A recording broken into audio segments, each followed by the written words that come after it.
Цивил медија. Предлогот на лидерот на ВМРО-ДПМН Христијан Мицкоски за 120 изборни единици, кој е вашиот коментар и зашто всушност вие се залагате? Прво, изненадена сум од изјавата заради тоа што не е комуницирана со пратенициве, но не е прв пат и се надевам и мислам, очекувам дека не е ни последен пат одлуките да се носат некаде таму во мал круг на луѓе во партијата. Прво не се отворила ни дебата за ова дали навистина ние, еве како пратеници, бидејќи на крај, ние сме тие кои што треба да го притиснеме копчето и да кажеме дали навистина треба да има мнозински модел со 120 изборни единици. Бидејќи не сум експерт по оваа област, но 120 изборни единици ми изгледаше некако многу комплицирано. Не знам, можеби ќе се отвори јавна расправа и ќе се коментира зошто би биле 120 изборни единици. Но малце просурфав и видов дека во 1998 година имало некој комбиниран модел, од кој што мислам дека 85 изборни единици биле со мнозински модел и 35 пратеници се бирале со пропорционален модел. И ова се покажало како не добро за нашето општество, бидејќи знаеме со мнозински модел во нашата држава се бираат градоначалниците и претседателот, односно на локалните избори.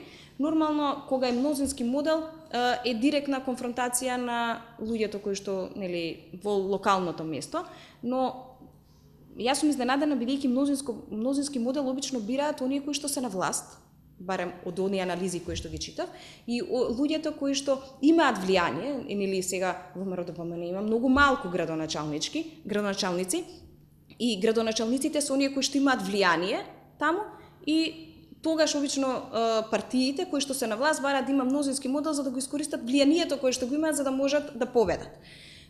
Обично опозициони партии бараат друг тип на изборни модели, пропорционален или како што е сега, но јас мислам дека долго време се зборува дали треба да биде една изборна единица, еве сега гледам дека имаат некој нов предлог, прво рекоа 3 изборни единици, сега пак 6 изборни единици и мислам дека влегуваме во еден виртуелен круг, сите различно да бараат и на крај да не се договорат за ништо, бидејќи на најмногу на големите политички партии им одговара пропорционален модел со 6 изборни единици, кои што е добро за партиите кои што за ВМРО-ДПМН, за СДСМ и за ДУИ можеби како најголема политичка партија, но е многу нездраво за една парламентарна демократија.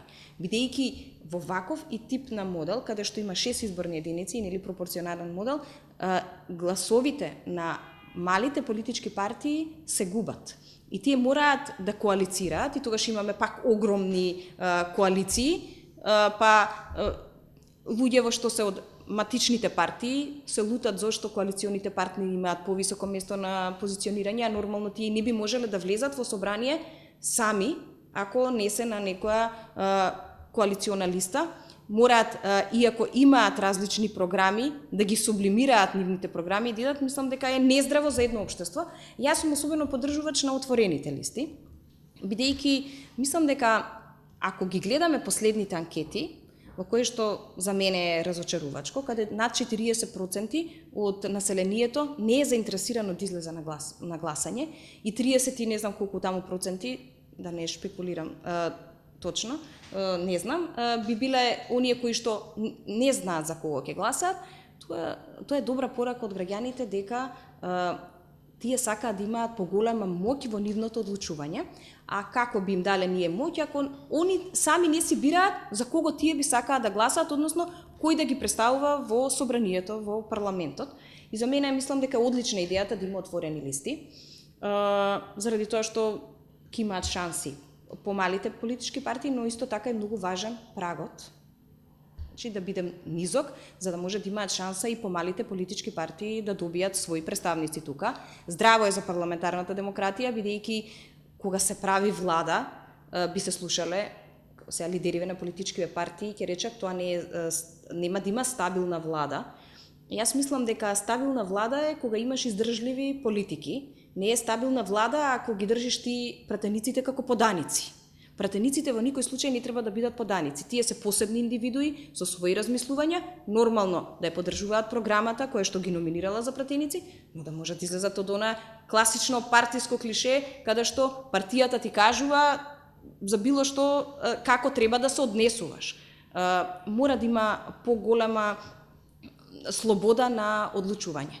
Што мислите, апропо ова, нели, со 120 изборни единици, кој е бенефитот всушност на партијата со оглед на тоа дека дали тоа ќе го одложи конечните измени во изборниот законник и колку ќе влијае на престојните парламентарни избори? Јас сериозно не можам да разберам, а и реално и не сум била информирана за она што тие го кажуваат. Не знам дали е одлука на извршен комитет, дали е одлука само на лидерот, на неколку луѓе околу него, но не знам што би добила партијата, не знам и ме изненадува и Дуи што сега прво века 3, па сега пак 6. Никако мислам дека никој не е спремен да го отвори изборниот законник, а мислам дека е сериозно време сега да се отвори изборниот законник и да има вклучување на граѓанскиот сектор. Значи да се вклучат невладините организации, меѓународните организации, едноставно граѓаните да кажат, да се направат анализи како сакаат тие да ги бираат нивните представници. Ако граѓаните не сакаат да гласаат за нас, може би е редно време ние да не се занимаваме со политика. Секој треба да ја добие вистинската порака. Дали граѓаните сметаат дека тој е достоинствен представник да ги представува во собранието или не? Ако не, тогаш да сме живи и здрави. Мора да го слушаме гласот на народот. Ако не сме никако спремни за ги извршиме промените во изборниот законник, а од друга страна се бараат предвремени парламентарни избори, како можеме за тоа да бидеме спремни? Што мислите ви? Па мислам, искрено, гледам дека веќе политичките партии почнуваат некои кампањи, иако по мои проценки, може би не се точни, мислам дека пред октомври нема да има избори. Може би е добро за политичките партии за да се држат во добра кондиција и да гледам СДСМ се ребрендира, што за мене е лоша порака. Партија која што е на прав пат, како што име логото, не се ребрендира. Тој што е на прав пат нема потреба од ребрендирање. И обично сакаме да се ребрендираме кога знаеме дека нешто не е во ред, па сакаме да се ребрендираме. Најверојатно тоа е ради лошата економска политика во државава. Инаку во однос на меѓународната политика ние не можеме да спориме дека според мои ведувања сега ќе добиеме датум за преговори и дека ќе влеземе во догледно време, дали ќе биде декември или јануари, нашата држава ќе влезе во НАТО. И тоа не можеме да им го спориме, но дека лошо се живее и дека е лоша економскава состојба, и тоа не можеме да кажеме дека не е така. За ВМРО ДПМН исто ново ребрендирање, некој нов знак со триаголници. И мене ме интересираше, бидејќи обично знаците, ако научиме да ги читаме, тие ќе ни дадат многу пораки.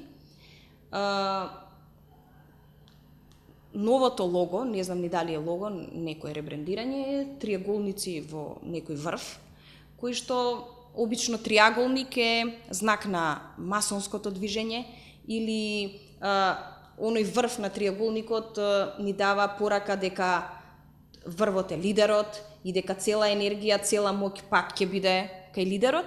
И една друга анализа, која што ја прочитав, дека триаголници со врв нагоре се ја покажува моќта на мажите, а триаголник надоле е чистата енергија на жените. За жал, во овие испреплетени триаголници никаде не гледаме триаголник надоле, кој што би требале да внимаваат на тоа, каде што би имала енергијата на жените.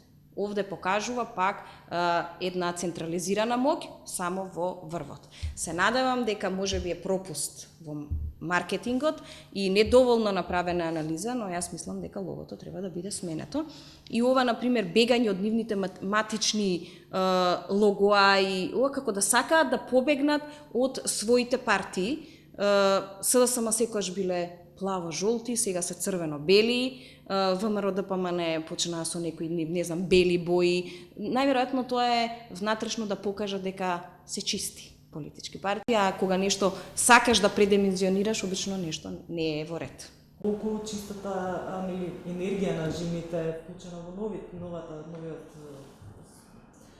ајде да речеме, тим на ВМРО ДПМН? Јас охрабрувам прво за тимов, што се вклучени нови луѓе. Јас и кога сум водела структура, сум сакала да се шири структурата. Лошо е кога сте затворен во еден круг и работите само со определени луѓе или се плашите од конкуренција. Отворена партија е добра партија. Прво честитки за тимот, бидејќи тимот го бира лидерот и раководството и си одговара за тимот. Јас кога му викам така, тој се лути, вика дека се заканувам, тоа не е закана. Тоа е порака и нормално јас за ова интервју си ја преземам цела одговорност и стојам позади моите кажани зборови. И така и тој. Ако го прави тимот, треба да одговара за тимот што е. Имам забелешка за тимот. Прво што од тоа што видов дека се 16 луѓе, крајно разочарувачки само 2 жени. И во оние советници, нема ни еден советник за родови прашања, отсуствува прашањата за родови политики, кои што се многу важни. Не видов ни за земјоделие, иако нели не е мој фах тоа, но сепак и за жените во руралните средини, некако отсуствува родовата политика во ВМРО ДПМН. Сметав дека со новите тимови, ако веќе ние имаме еден извршен комитет кој што брои 27 члена, од кои што само се 5 членки и е многу разочарувачки, очекував дека овде барем ќе вклучи, ако ништо друго, барем 40 до 50% жени. Жените можат и имаат квалитети и може да му помогнат. Не знам од каде е тоа дека само мажите треба да одлучуваат. Ако ова е некоја влада во сенка, исто многу разочарувачко. Навистина се гледа отсуството на жените. И дека сега се од она што не информираше на последната координација председателот дека формираат нов статут. Јас имав забелешка, се морам јавно да го кажам, да превенирам да не се случи така. Ако во изминатиот период имаше статутарна одредба каде што 30% жените треба да се застапени во политичките органи и тела, сега има една, што за мене беше лошо, 30% е навистина мало и согласно новите законски одредби требаше 40% да биде.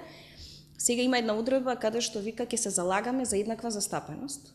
Тоа не е квота, тоа е декларативна заложба, која што и не мора да се почитува. Јас апелирам сега и до раководството, и до председателот да се стават квотата 40% задолжителна присутност на жените во политичките органи. Да не ние сега се залажуваме, ќе се залагаме. Не да не се залагаме. Не бараме ние никој да се залага. Да ни стават квотата која што реално законски ни припаѓа. Цивил медија